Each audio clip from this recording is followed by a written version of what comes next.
Okay, next is Denzyl Feigelson, and he is a digital music pioneer who lived through one of the biggest revolutions in the history of music, and he just didn't live through it, he was a big part of it. He is right now CEO of Aval. It's Artists Without a Label, an influential digital music label that recently has started to attract a lot of film talent as well. And he is, since 2001, a strategic consultant to Apple, and currently he is in charge of the editorial programming for the UK iTunes Music Store. Denzyl will speak about the parallels and differences of music and film industry, resulting from the parallels and differences in the production and distribution of audio and audiovisual content. And he might give us a lot of insight regarding the mistakes the music industry made and how they corrected it. And that might give us also some hints what the film industry can do to not run into the same kind of problems.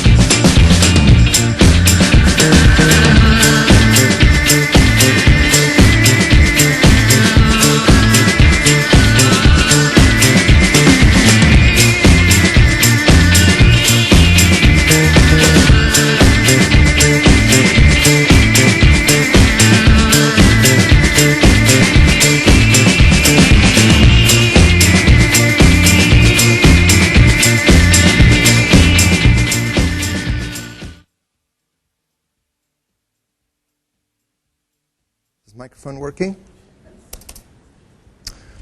Thank you. My name is Denzyl, and I'd like to first of all thank you all for coming today, and I'd like to thank the organizers of this. I know it's not easy to organize something for the first time, so Florian and Petra and Silke, thank you very much for inviting us here as speakers. I'm here to talk about music.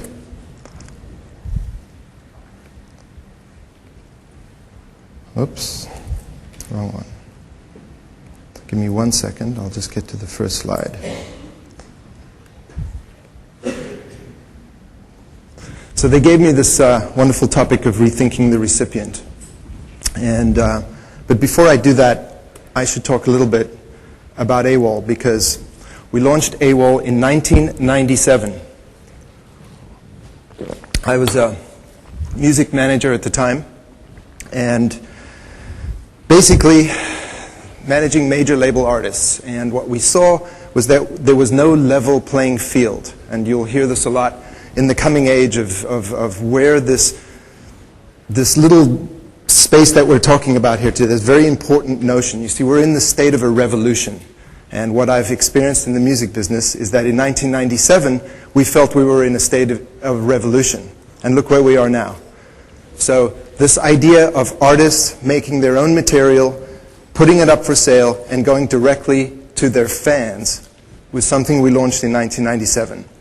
To date, in 10 years, over 20,000 artists have come through the wall, should we say, of AWOL, Artists Without a Label.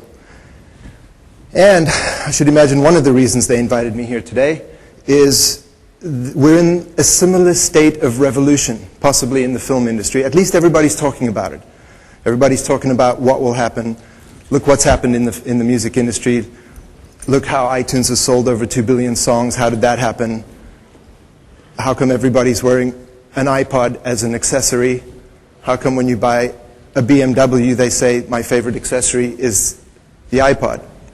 So I should just explain to you a few things about AWOL. That we really saw the role of the label. And we're not here to demean the use of or the role of major labels, because every single part of this industry, the film industry, the music industry, plays a very important role. But I'm really here to talk about the artist, and I see the artist and the recipient or the consumer. There's a direct connection between the artist and the recipient. So when a filmmaker, so for instance you have 600 young artists, or whatever the ages are, here at the Talent Campus. These are all artists who are beginning their careers in the making of films. What will happen to the little short films, or the little demos, or the little experiences that these artists are making in this day and age? What played in the very beginning while I was about to come on was something that AWOL sponsored in London a few weeks ago. It was called the Radar Festival. And the Radar Festival invited filmmakers to look at 16 tracks that we got from record companies and to submit short music videos. There were prizes, of course, and what came out were about 350 music videos that were of unbelievable quality. So out of the 20 winners, all of them now have contracts with video, film agencies. Some of them have been snapped up by ad agencies, and all of them feel like there's a new career. But what did it create? Out of those 16 tracks, music videos were made for no money at all. And in the old age of a record company process, a band gets signed, an advance is paid.